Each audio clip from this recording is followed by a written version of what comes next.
Commander Vexstar gripped his plasma rifle tighter as the transport ship shook violently. Through the viewport, Kepler 44 to be looked like a dying world.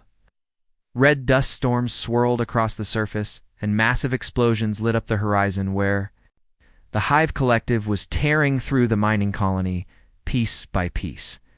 "Status report," Vexstar growled, his reptilian voice echoing through the cramped transport bay. His aide, a nervous young Drakmor named Kess, checked his datapad with trembling claws. "Colony defense grid is down to 30%, sir. Estimated. Civilian population trapped, 47,000. High forces have overrun sectors 1 through 6. Vexstar's yellow eyes burned with frustration.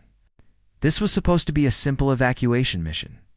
The Hive rarely attacked mining colonies this aggressively. Something had changed in their behavior, and nobody knew what. "Sir, the human reinforcements are aboard?" Kess hissed through the translated cum system. Vexstar felt his scales bristle involuntarily. Humans. Every species in the Galactic Coalition had heard the stories by now. Earth had been contacted barely 100 years ago, and already their reputation preceded them across 3 star systems. They were said to be unpredictable, violent, and worst of all, they seemed to enjoy combat in ways that made even the warrior bred Mandorians uncomfortable. The Coalition military files were filled with disturbing reports. Humans who continued fighting with fatal injuries. Human soldiers who deliberately walked into enemy fire to save wounded aliens they'd never met. Stories of human crews staying behind on doomed ships to ensure others could escape. It was either the most noble behavior in the galaxy or the most insane. Depending on your perspective, the airlock cycled with a sharp hiss, and cold air rushed into the bay. 3 figures stepped through the threshold.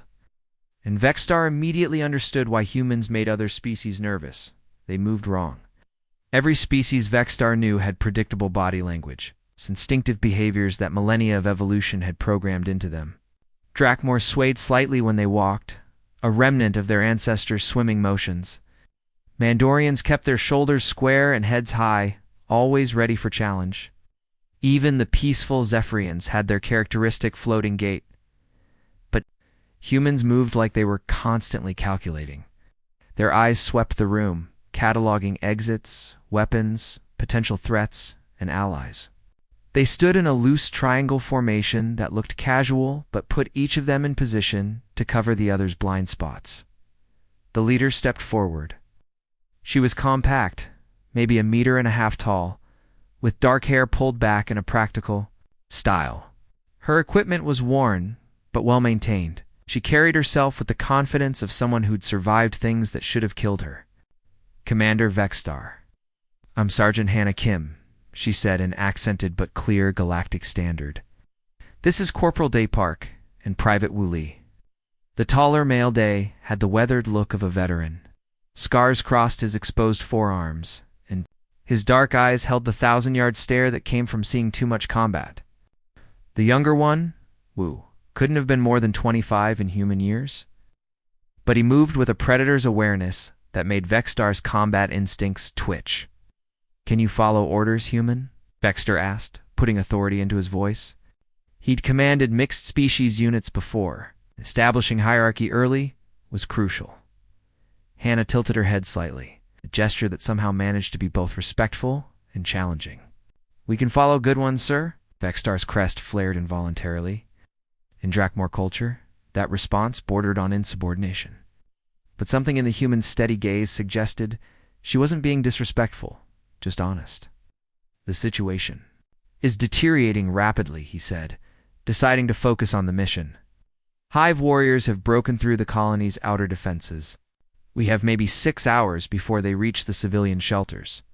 "What's our objective?" Day asked, his voice carrying a slight rasp that suggested old throat injuries. "Establish a defensive perimeter around evacuation zones 7 through 12. By time for the transport ships to load, civilians, and escape." Wu spoke for the first time, his voice younger but no less serious. "Rules of engagement? Standard coalition protocols?" "Minimum necessary force, avoid, Commander," Hannah interrupted gently. "With respect, we've read the Hive combat reports. Minimum force won't work here. Before Vexstar could respond, the ship lurched violently. Plasma fire streaked past the viewports, and the pilot's voice crackled over the taking fire. Hive interceptors closing fast. The humans' reaction was immediate and startling. Instead of seeking cover like any sensible being, they moved to the viewports, studying the attacking craft with professional interest. Standard hunter formation, they observed. 4 interceptors, trying to box us in. Pilot's good, Wu added, watching the evasive maneuvers, but they're being too predictable. Anna? Was already moving toward the ship's internal Bridge, this is Sergeant Kim.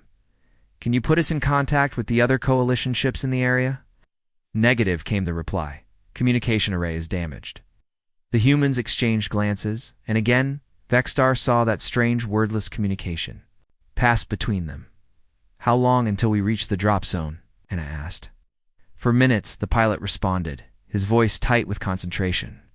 That'll work. Hannah turned to Vexter. Commander, we need to change the plan. Absolutely not. Follow standard.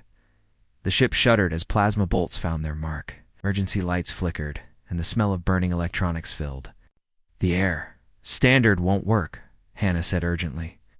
The Hive are adapting faster than Coalition doctrine assumes. Look at their formation. She pointed out the viewport where the attacking ships had shifted into a new configuration, one that Vexstar didn't recognize from any tactical manual. They're learning from each engagement, Day added.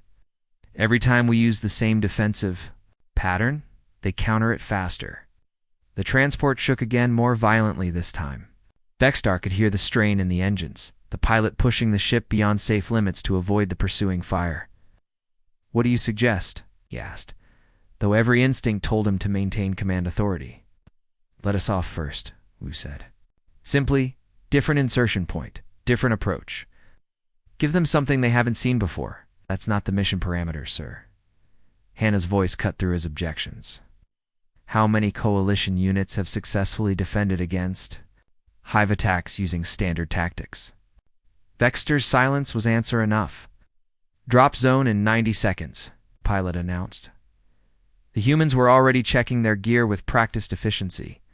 Vexstar watched, fascinated despite himself, as they performed equipment checks that looked more like ritual than routine.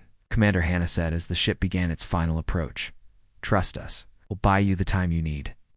The cargo bay doors began to open, revealing the chaos below. The mining colony was a maze of industrial structures and residential blocks, all shrouded in the red dust that gave the planet its color. Explosions bloomed throughout the settlement, and even from altitude. They could see the dark mass of Hive warriors swarming through the streets.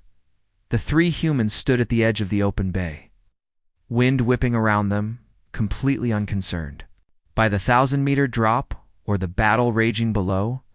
See you on the ground, Commander, Hannah called over the noise, and then they jumped. Vexstar rushed to the edge, watching 3 small figures plummet toward the planet's surface.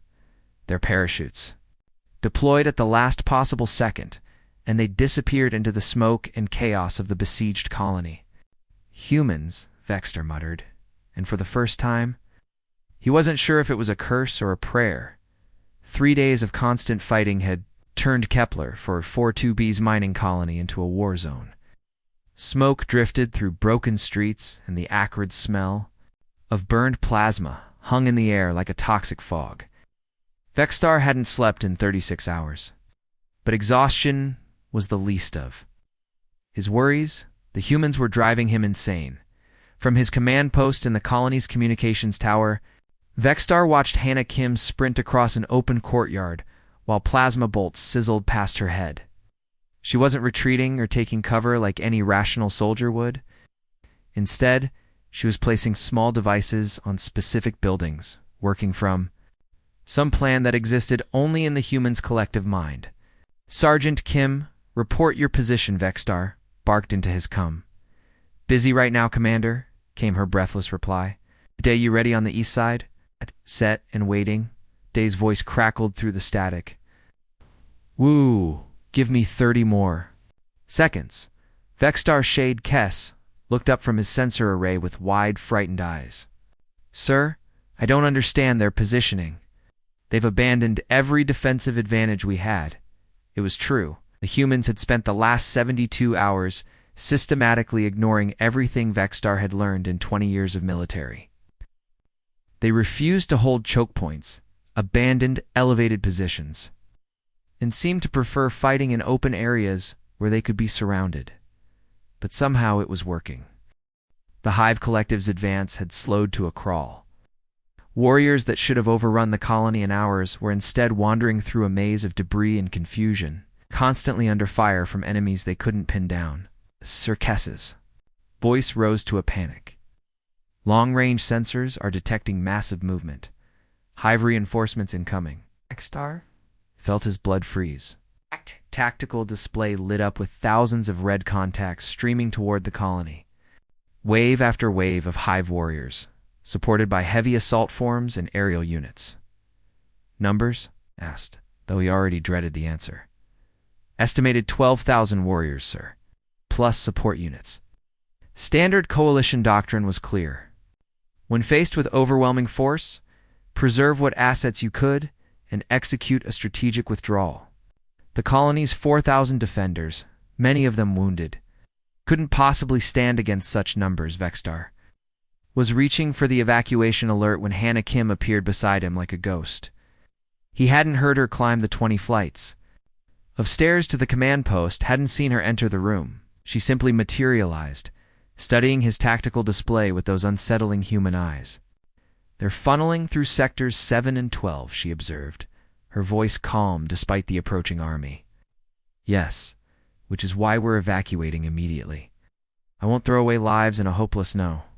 Hannah's voice cut through his words like a blade day. Woo, you seeing this? Vexstar spun around, nearly jumping out of his scales. The other two humans stood behind him, having appeared as silently as Hannah. How did they move so quietly? How did they communicate without speaking? Pinch point at the ravine, Day noted, pointing to a narrow canyon that separated the two approach sectors. His scarred finger traced the topographical lines on the display. Fuel depot's been leaking for weeks, Wu added, his young face serious. Colony administration kept putting off repairs, said it wasn't cost-effective. He smiled, and Vexstar felt his scales ripple with instinctive fear. It wasn't a pleasant expression. It was the smile of a predator that had just spotted prey. Commander, she said, turning those dark eyes on him. How long can your people hold the northern wall? Perhaps 6 hours, but that's irrelevant. We need 2. That's enough. What happened next would haunt Vexstar's dreams for years to come.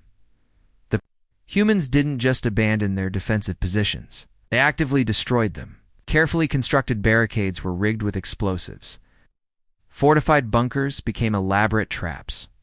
Equipment that had taken days to position was repurposed in ways that violated every principle of military engineering.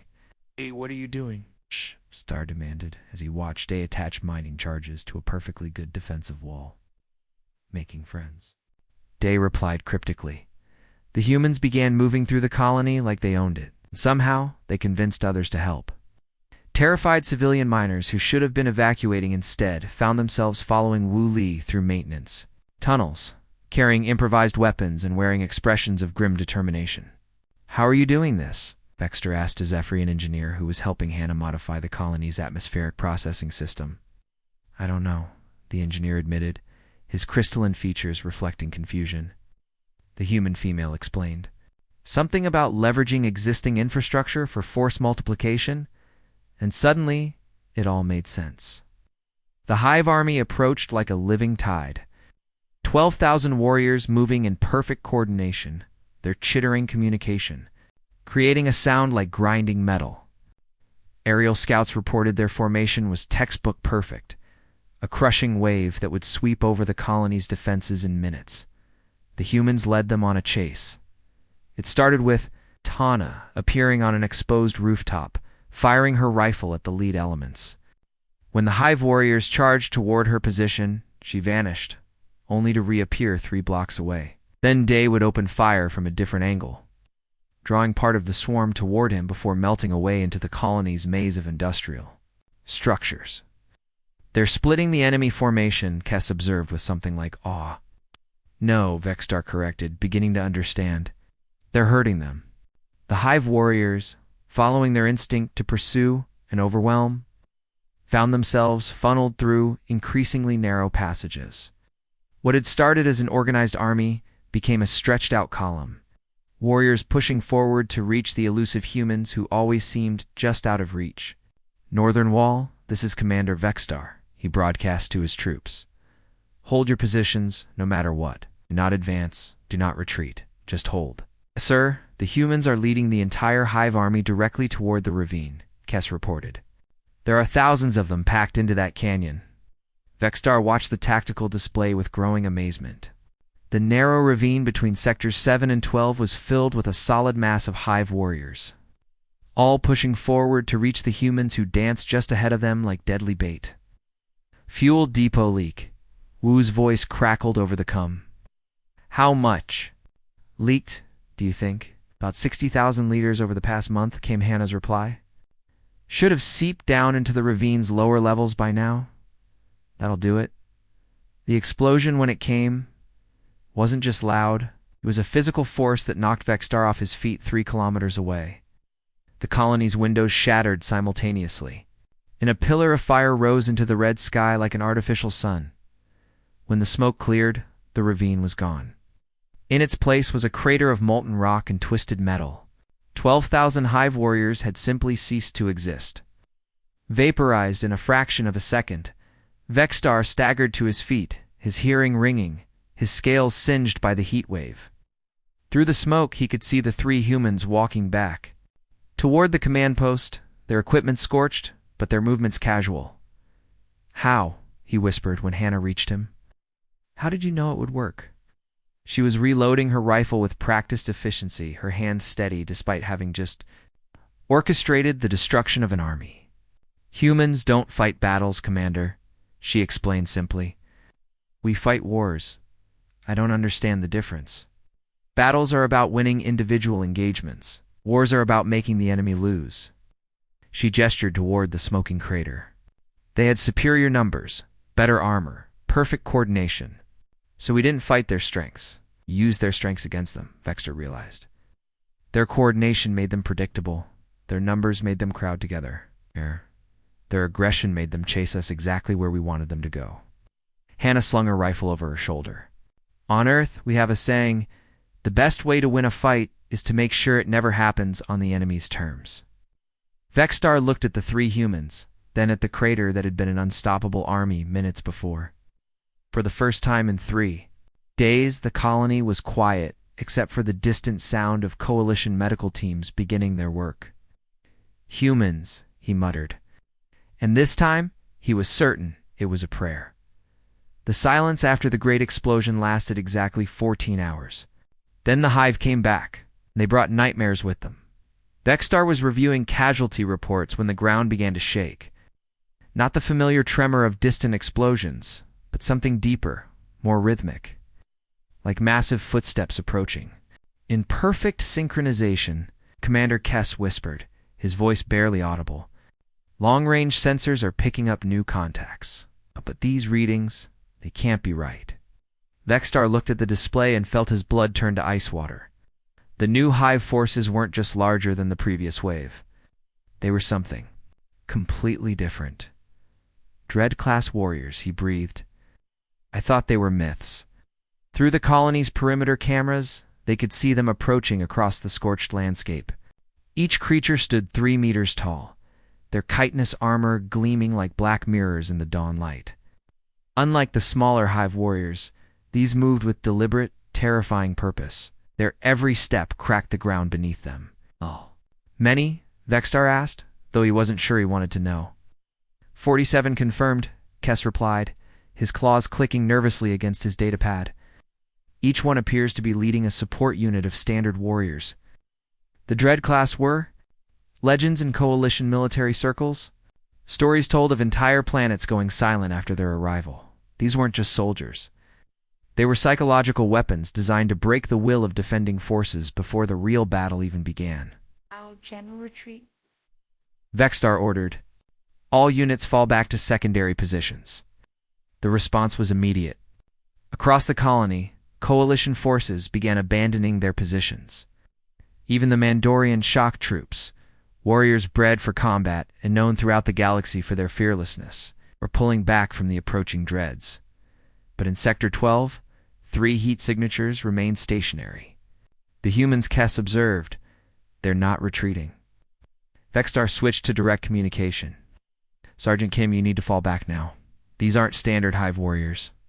We know, came Hannah's calm reply. We've read the files. Then you know what they're capable of. No force in Coalition history has successfully engaged Dread-class warriors in direct combat. O'Day's voice joined the channel. There's a first time for everything. The first Dread reached the colony's outer perimeter just as the sun cleared the horizon. In the morning light, it looked even more terrifying than the sensor readings had suggested. Its armor wasn't just thick, it was adaptive, shifting and flowing like living metal.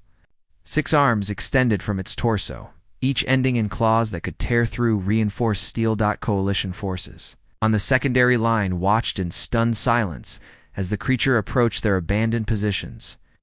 It paused at the first barricade, examining the hastily constructed defenses with what might have been contempt. Then it began to feed. The Dread extended a proboscis from its mouth and began draining energy directly from the colony's power grid.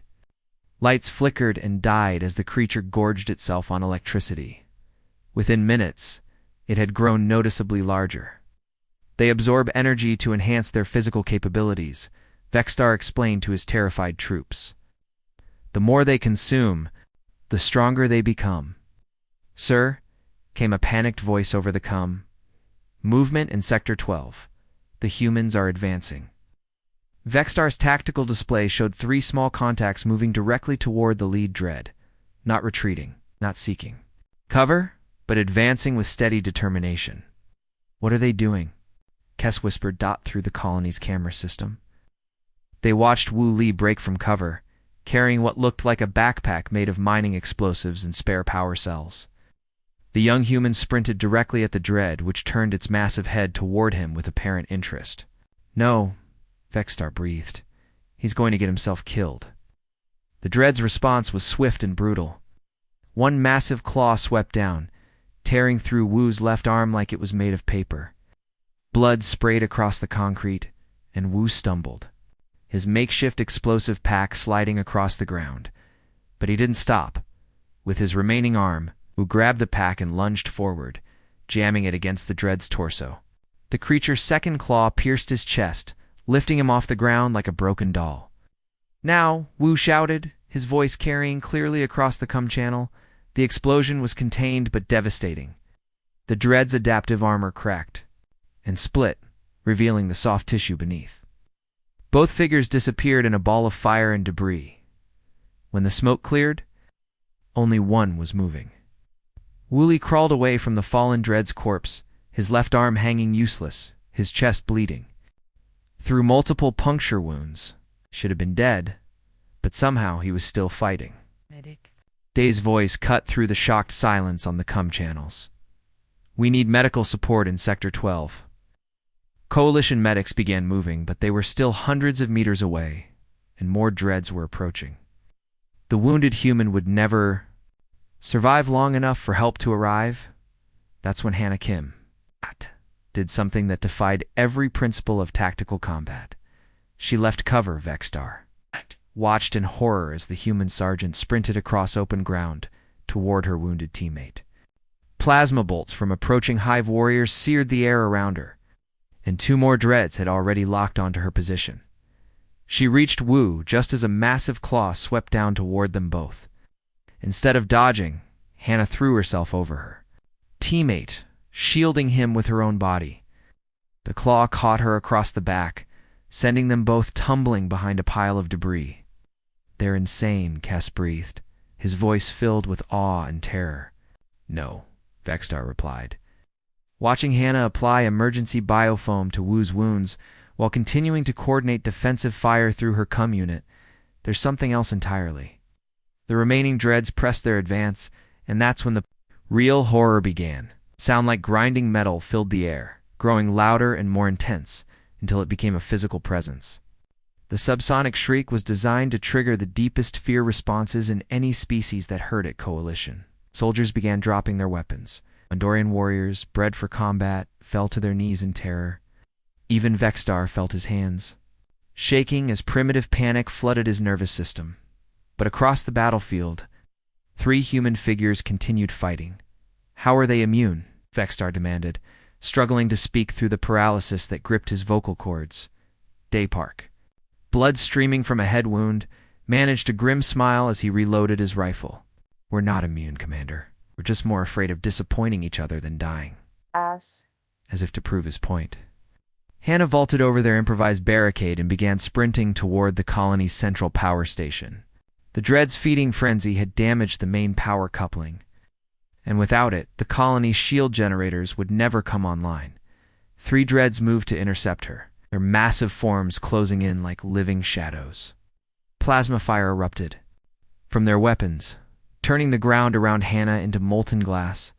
She ran through it all, her small figure weaving between energy blasts that should have vaporized her. Vexstar could see her lips moving, though he couldn't hear her words over the chaos of battle. Later, he would learn she was counting steps, calculating angles, timing her movements to the microsecond based on the Dread's reaction patterns. She reached the power coupling just as the first Dread's claw swept down toward her. The manual override required both hands and 15 seconds of sustained pressure to activate. The claw caught her across the ribs, sending her crashing into the control panel. But her hands never left the activation switches. The colony's shields flickered to life just as hive artillery began raining down from orbit. Energy barriers spread across the settlement like protective umbrellas, deflecting the bombardment that would have killed thousands. When the immediate danger passed, they found Hannah unconscious beside the power coupling, her body broken but breathing. Wu was stable, thanks to her medical intervention, and Day had somehow managed to drive off to more Dreads, using nothing but determination and explosive charges. Why, Vexstar asked as medical teams worked to stabilize the wounded humans. Why risk everything for people you barely know? Day looked up from where he was helping load Wu onto a stretcher. His answer was simple, delivered without drama or ceremony, because someone had to. In that moment, Vexstar finally understood. The humans weren't fearless. They were terrified, just like everyone else. But they had something the rest of the galaxy seemed to lack, the ability to act despite their fear, to choose duty over survival, to value others' lives more than their own comfort. They weren't monsters or heroes. They were just humans, doing what humans did when everything else failed. They stood up. The shields held for exactly 18 hours. Then the hive found another way in. Vexstar was reviewing evacuation protocols when the first reports came in. Strange vibrations in the lower levels. Equipment mysteriously failing in the mining sectors. Then the screaming started. "Sir, we have a problem," Kess announced, his voice tight with fear. "The hive isn't trying to break through the shields anymore. They're going under them." The tactical display lit up with new contacts appearing throughout the colony's underground network. Hundreds of hive warriors moving through the old mining tunnels, bypassing every surface defense they'd carefully constructed. "How long have they been down there?" Vexstar demanded. "Unknown, sir. The tunnel sensors went offline 3 hours ago. You assumed it was battle damage." Vexstar felt his scales prickle with dread. The hive were adapting faster than anyone had expected. While coalition forces defended the surface, the enemy had been quietly infiltrating the foundation of their entire defensive strategy. His comm unit crackled to life with an urgent transmission from Coalition Command. The voice was cold, professional, and carried the weight of absolute authority. "Kepler 44 to be command. This is Admiral Thorne. Orbital reconnaissance confirms massive hive movement in your underground sectors. Prepare for immediate evacuation. Transport fleet ETA 6 hours. Sir, we can establish a defensive perimeter around the landing zones," Vexstar replied. "Give the civilians time too." "Negative. The colony is lost. You have 60,000 people scattered across 12 evacuation sites. The tunnels give the hive access to all of them simultaneously. This is now a rescue operation, not a defensive action." Vexstar stared at the tactical display showing the colony's layout. 12 landing zones, each packed with terrified civilians waiting for transport. Ships. The underground tunnel network connected every single location like a spider's web. The hive could hit them all at once, and there was no way to stop them. Estimated casualties? He asked quietly. If we're lucky, maybe half the transports escape? Before being overrun, that's 30,000 survivors out of 60,000. 30,000 people would die. Men, women, children from dozens of different species. All because the coalition couldn't find a way to collapse some tunnels. There's another way, Hannah said quietly. Vexstar turned to find the 3 humans standing behind him. They moved so silently, he never heard them approach. Hannah was conscious again, though her left leg was locked in a stabilization brace, and her face was pale with pain. Wu stood beside her, his arm immobilized in a biosling, but his dark eyes were alert and calculating. Day had acquired fresh scars across his forehead, but he moved with the same deadly precision that had carried him through every battle. The tunnel network has 3 main junction points, Hannah continued, limping closer to the tactical display. Here, here, and here. She pointed to locations deep underground. If we could collapse them simultaneously, it would seal off the entire system. Kess looked up from his calculations, his expression grim. That would require someone to manually set charges at each junction point. The tunnel system is completely overrun with hive forces. It's a suicide mission. Hannah agreed. Simply, it is. Vexstar watched as the 3 humans looked at each other. No words passed between them, but something deeper than language flowed in that moment. It's an understanding that had been forged in combat and sealed with shared blood. Kikana, said his voice rougher than he intended. I won't order it. No commander orders soldiers to certain death. You're not ordering anything, Day replied, his scarred face calm. We're volunteering. Look at the numbers, Commander, Wu added, nodding toward the display. 60,000 people get to go home to their families if we do this. That's someone's mother, father, children, people who've never even heard of Earth. The math is simple, Hannah said, her voice carrying no emotion, just cold calculation. 3 lives to save 60,000. Someone has to carry the charges down there, and we're the ones who can do it. Vexstar wanted to argue, to find another solution, to order them, to stand down. But the tactical reality was inescapable.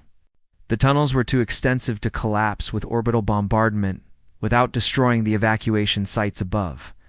Remote detonation wouldn't work through the interference of all that rock and metal. Someone would have to go down there, place the charges manually, and trigger them from close range. And somehow, impossibly, these 3 humans were already mentally preparing to die for people they'd known for less than a week. The explosives alone will weigh over 100 kilograms each, Kess protested. You'd have to carry them through kilometers of tunnels crawling with enemies. We've done harder things, Day said with a slight shrug. The blast radius will be enormous. There's no way to survive the detonation from inside the tunnels. We know, Hannah replied. Then why? Vexstar demanded. Why throw your lives away for strangers? Hannah looked at him with those dark human eyes, and for a moment he saw something that made his breath catch. Not the cold calculation of a soldier, but the desperate love of someone who had found something worth dying for. Because that's what we do, she said simply. Humans protect people, even when it costs us everything. The evacuation had already begun on the surface. Transport ships were descending through the atmosphere, their hulls glowing with heat from atmospheric entry. Thousands of civilians were streaming toward the landing zones, carrying whatever possessions they could manage. I'll coordinate from here, Vexstar said finally, his voice barely above a whisper. Give you the best support we can. Keep the evacuation on schedule, Hannah instructed, checking her equipment one final time. Don't wait for us. Don't delay the transports. Risk anyone else's life trying to rescue us. Understood. They gathered their gear with practiced efficiency. Mining explosives, tunnel maps, emergency oxygen supplies, and enough ammunition to fight a small war. The charges they would carry were massive, each one weighing nearly as much. Oswu himself. How long do you need? Vexstar asked. Give us 40 minutes from insertion to reach the junction points, they calculated. Simultaneous detonation at exactly 45 minutes. That should give the evacuation enough time, and if you're delayed, we won't be, Hannah said with quiet certainty. The tunnel entrance was a maintenance shaft in the colony's industrial sector. As they prepared to descend, Vexstar found himself searching for words that didn't exist. How do you say goodbye to people who are walking into certain death to save strangers? Why did you come here? He asked suddenly. To this colony, I mean. What brought you so far from Earth? Hannah paused at the edge of the shaft, looking back at him with something that might have been a smile. We heard people needed help, she said. It's usually enough. They disappeared into the tunnels as quietly as they'd lived their entire time on the colony.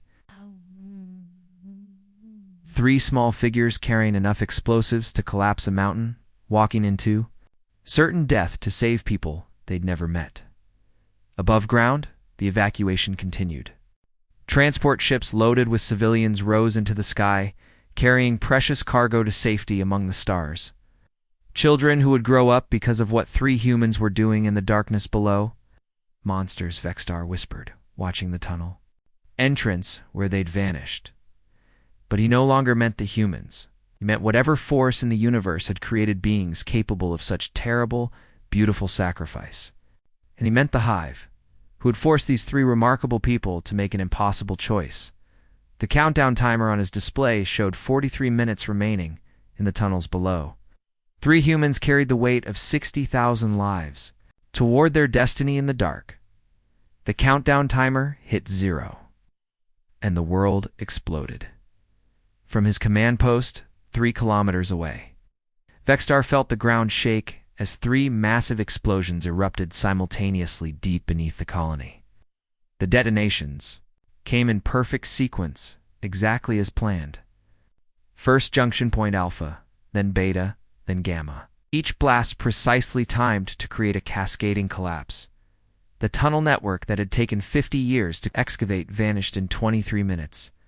Seismic sensors went crazy as millions of tons of rock and metal crashed down into the underground passages. The Hive warriors trapped in the tunnels never had a chance to escape. Their advance was cut off completely, sealing them away from the evacuation sites above. Status report, Vexstar demanded, his voice hoarse from shouting orders over the chaos. All evacuation sites secure, Kess reported, his claws dancing over his control panel. The transport ships report successful departure. 60,000 civilians and military personnel evacuated without casualties. Through the viewport, Vexstar could see the last transport ship rising through the atmosphere, its hull gleaming silver against the red sky. 60,000 lives saved by the sacrifice of 3 humans who had walked into certain death without hesitation, sir, one of his technicians called out. We're detecting heat signatures in the collapsed tunnels. Vexstar's heart skipped a beat. Survivors? 3 contacts, sir. It's very faint, but definitely alive. Junction point Alpha, approximately 30 meters down. That's impossible, Kess whispered. The blast should have vaporized anything within 100 meters. But the sensors didn't lie. Somehow, impossibly, 3 heat signatures were pulsing weakly in the crushed remains of the tunnel system. 3 humans who should have been dead were still fighting for life beneath tons of debris. Extraction team to Junction Point Alpha, Vexstar ordered immediately. Emergency rescue protocol. I want digging equipment, medical teams, and structural engineers on site in 10 minutes. The rescue operation became the most complex engineering challenge in the colony's history. The collapsed tunnels had created an unstable maze of broken rock and twisted metal. Every shovelful of debris removed threatened to trigger another collapse, but Vexstar's teams worked with desperate efficiency, driven by the knowledge that 3 heroes were trapped below. Careful with that support beam, the chief engineer called out. If it shifts, the whole section could come down. Hour after hour, they dug. Coalition engineers worked alongside human technicians who had arrived. On the evacuation ships, species that had never cooperated before found themselves united by a common purpose, saving the 3 humans who had saved them all. 18 hours into the rescue, they broke through. The first thing they found was Wu Li, conscious but badly injured, trapped in a small air pocket he had somehow created in the rubble. His good arm was wrapped around Hannah. keeping her unconscious form pressed against his chest to protect her from falling debris. Day was wedged beneath them both, his body positioned to shield his teammates from the worst of the collapse. Vexstar asked, as medical teams carefully extracted the three broken forms. Training Wu whispered through cracked lips. Always prepare for the worst-case scenario. The medical bay became a center of frantic activity. Hannah had both legs broken and severe internal bleeding. Day's injuries were even worse, internal damage that should have killed him hours ago. Wu had somehow managed to keep them all alive. Through sheer stubborn will and basic first aid knowledge, report, Hannah whispered when she regained consciousness 3 days later.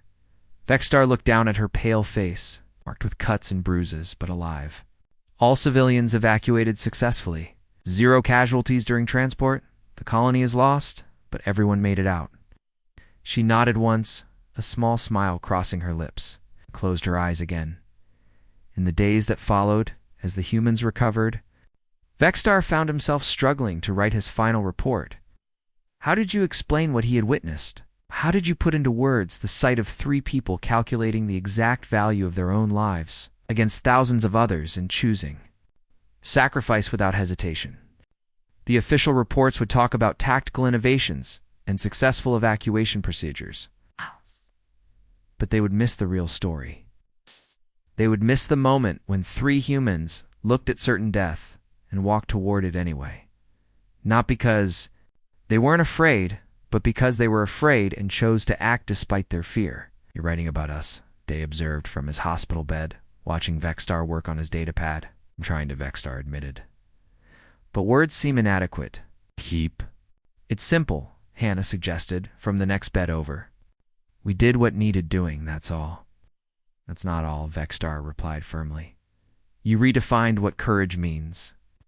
The humans weren't monsters, he realized. They were something the galaxy had never seen before, a species that could become monstrous. When necessary, but only in service of protecting others.